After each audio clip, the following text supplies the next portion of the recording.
વિરાસત એ માત્ર જમીનનો ટુકડો નથી. આ આપણા અનેક પેઢીઓના અસ્તિત્વ, પરંપરાઓ અને યાદોના સંચયનું પ્રતિનિધિત્વ કરે છે, જે આપણે આવનારી પેઢીને સોંપીએ છીએ. ખેતરો પહેલા જેટલું ઉત્પાદન નથી આપી રહ્યા. બાપુજીએ આવું શા માટે કહ્યું? મારે જાણવું પડશે. મારી જમીન, મને માફ કરજે. મને ખબર છે તું પહેલા આવી ન હતી. તુજને પોતાનાઓએ આપી આ માટી વિરાસતમાં, તારું કરજ છે, તારી ફરજ છે, રાખતે હિફાજતમાં મનાવવાનું. સાહેબ, મારી ચિંતા એ છે કે 8-10 કોથળા ખાતર વાપર્યા છતાં હું મારી જમીન પરથી પહેલા જેવી વધુ ઉપજ અને ગુણવત્તાવાળા પાકો મેળવી શકતો નથી. આદિત્ય, આ માત્ર તારી જમીનની સમસ્યા નથી.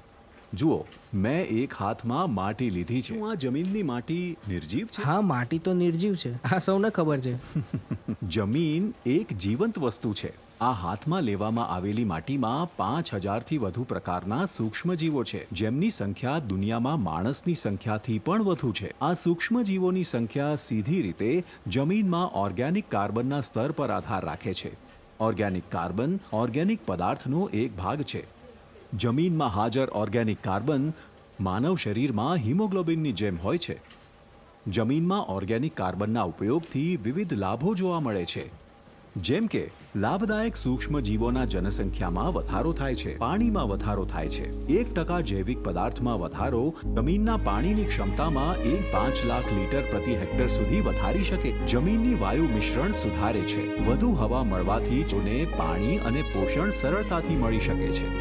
જમીનની પીએચ નિયંત્રિત કરે છે. જૈવિક પદાર્થ જમીનની એસિડ નિયંત્રણ કરવામાં મદદ થાય છે, જે પાકો માટે પોષણમાં વધારો કરે છે. કાર્બનનો સંગ્રહ, જે બદલામાં પૃથ્વી પરના આબોહવામાં થતા પરિવર્તનને ઘટાડવામાં મદદ. જમીનની કુલ સ્વાસ્થ્ય સુધારે છે. જમીનની શારીરિક, રાસાયણિક અને બાયોલોજીકલ ગુણવત્તાને સુધારી. હું મારા ખેતરમાં જમીનની આરોગ્ય કેવી રીતે સુધારી શકું? ચિંતા ના કરો આદિત્ય, એક સમાધાન છે. આગળ વધવા માટે થોડું પાછળ જવું પડશે.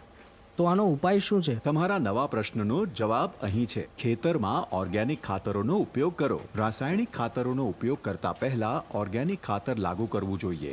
આ ઓર્ગેનિક ખાતરનો સમૃદ્ધ સ્ત્રોત છે. ધન્યવાદ સાહેબ, મને આ મહત્વપૂર્ણ માહિતી આપવા બદલ. કમર કસી લે, જીદ કરી લે, કઈ કરી બતાવવાને. રિસાઈ તારી એ માટીને ફરી મનાવવાને. કમર કસી લે, જીદ કરી લે, કઈ કરી બતાવવાને. રિસાઈ તારી એ માટીને ફરી મનાવવાને. રામ રામ ભાઈ. બોલો, શું જોઈએ?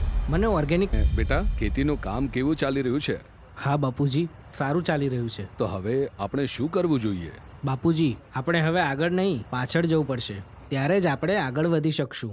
કરજ આપણી માટીનું હવે આપણે ચૂકવીશું. કણ આપે છે સોનું, એ માને મનાવીશું. હું તારા દાદાની છાપ તારામાં જોઈ શકું છું. કરી બતાવવાને. રિસાઈ તારી એ માટીને ફરી મનાવવાને.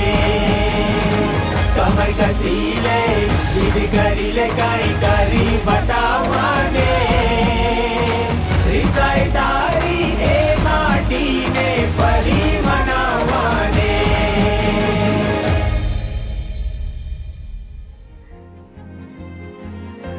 બેટા, મેં તો માત્ર ખેતી કરી અને તે જ ખરેખર અમારી ખેતી સંભાળી અને અમારો વારસો જાળવી રાખ્યો. મને તારા પર ગર્વ છે. જમીનનું સ્વાસ્થ્ય સુધરશે ત્યારે જ તો દેશ આગળ વધશે.